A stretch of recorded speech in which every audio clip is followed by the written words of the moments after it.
Hello viewers, আসসালামু আলাইকুম। এই যে চলে এসেছি ছাদে। সবাই কেমন আছে বলো? আলহামদুলিল্লাহ আমরা ভালো আছি। এই যে সকাল সকাল এক বালতি জামা কাপড় নিয়ে চলে এসেছি ছাদে। তো মেঘ আছে আকাশে, আওলা আওলা মেঘ, রোদ্দও আছে। দেখো কত সুন্দর আকাশটা, দেখতে কিন্তু সেই লাগছে। তো চলো আগে জামা কাপড়গুলো মেলে দিই, তারপরে তোমাদের সঙ্গে কথা বলছি। তো এই দেখো জামা কাপড় সব মেলা হয়ে গেল, কেচে দিলাম। তোশক গাদলা বালিশ সব শুকাতে দিলাম নিচে। রোদ ভালোই আছে, আকাশটা দেখতে সুন্দর লাগছে। তাই এরকম আকাশ দেখতে সুন্দর লাগে, তোমাদেরকেও বলেছি এর আগেই, দেখতে খুব সুন্দর লাগে। আমি এরকম সাথে সাথে আওলা আকাশ থাকলে দেখো কত সুন্দর লাগছে। দেখো তো নিচে যাব, সকালে উঠেই কাজে আগে ব্যস্ত। কটা বাজলো? 9টা পার হয়ে গিয়েছে মনে হয়, এখনও চা খাওয়া হয়নি। তো নিচে গিয়ে চা খাবো, চলো। তার আগে দুটো কাজ করতে হবে নিচে। এখানে এই যে লঙ্কাগুলো পেকে গিয়েছে, তুলতে হবে।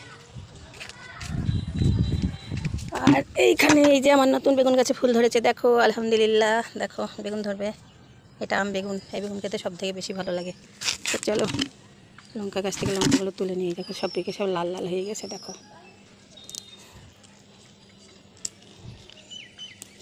কটাই তুলে নেবো বেছে বেছে, সব লাল লাল হয়ে গেছে, ডাকর হয়ে গেছে।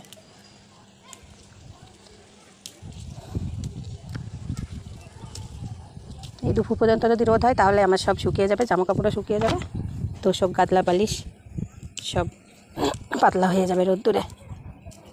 কবে থেকে দেবো দেবো করছি রোদ্দুরে, কিন্তু বৃষ্টির জন্য তো দেওয়া হচ্ছে না। তো আজকে দেখছি আকাশটা একটু ভালোই ফাঁকা আছে। এই ফাঁকেই ভাবলাম যে এই সুযোগেই দেখো অনেকগুলো লঙ্কা হয়ে গিয়েছে। এই যে দেখো এই গাছটা ছোটো, তাই কিন্তু লঙ্কা অনেক ধরছে, কিন্তু ছোটো। এর আগের যে গাছটা এর আগের বার লাগিয়েছিলাম ওটা বেশ বড় গাছ ছিল, আর অনেক ছিল, বড় গাছ। তো এই গাছটা ছোটো, তো থাক।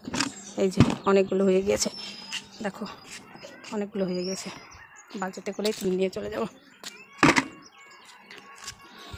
তো চলো নিচে যাই। এই যে সেদিনকে গম শুকাচ্ছিলাম, আর আজ শুকাচ্ছে এই যে বিছনা কাঁথা। তোষক রোদ দিয়েছি, তোষকটা ভারী হয়ে গেছে, অনেকটা শক্ত হয়ে গেছে, তাই রোদে দিয়েছি। রোদে দিলে বেশ হালকা পাতলা হয়। আর এই যে এইদিকে বালিশ কোল বালিশ সব দিয়েছে, একদিকে ওয়ারগুলো খুলে কেচে দিলাম।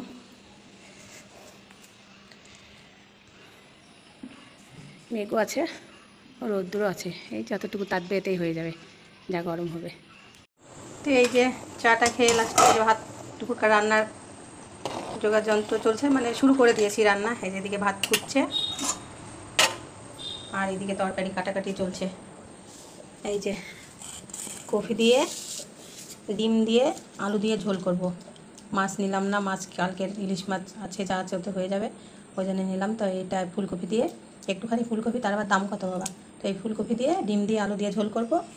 আর হচ্ছে এখানে এই যে এটা হচ্ছে আলু ভাজা হবে। আলু আর একটা কাটবো একটুখানি, আর একটু কাটলে হয়ে যাবে। আর এই যে যে কথাটা বলছিলাম, বেগুন 60 টাকা করে বেগুন কিনে লাস্টে দেখো একটু পাকা পাকাও হয়ে গিয়েছে, আবার সব ভিতরে পোকা। ঠিক আছে, তো দেখি, এটা তো নষ্ট। এইটা কেটে দেখি কেমন হয়, বেগুনের চপ ভাজা করব তার জন্যে, বুঝেছ। আর খানা আলু কাটবো ভাজির জন্যে। তো সবাই ভালো থেকো, সুস্থ থেকো, খোদা হাফেজ।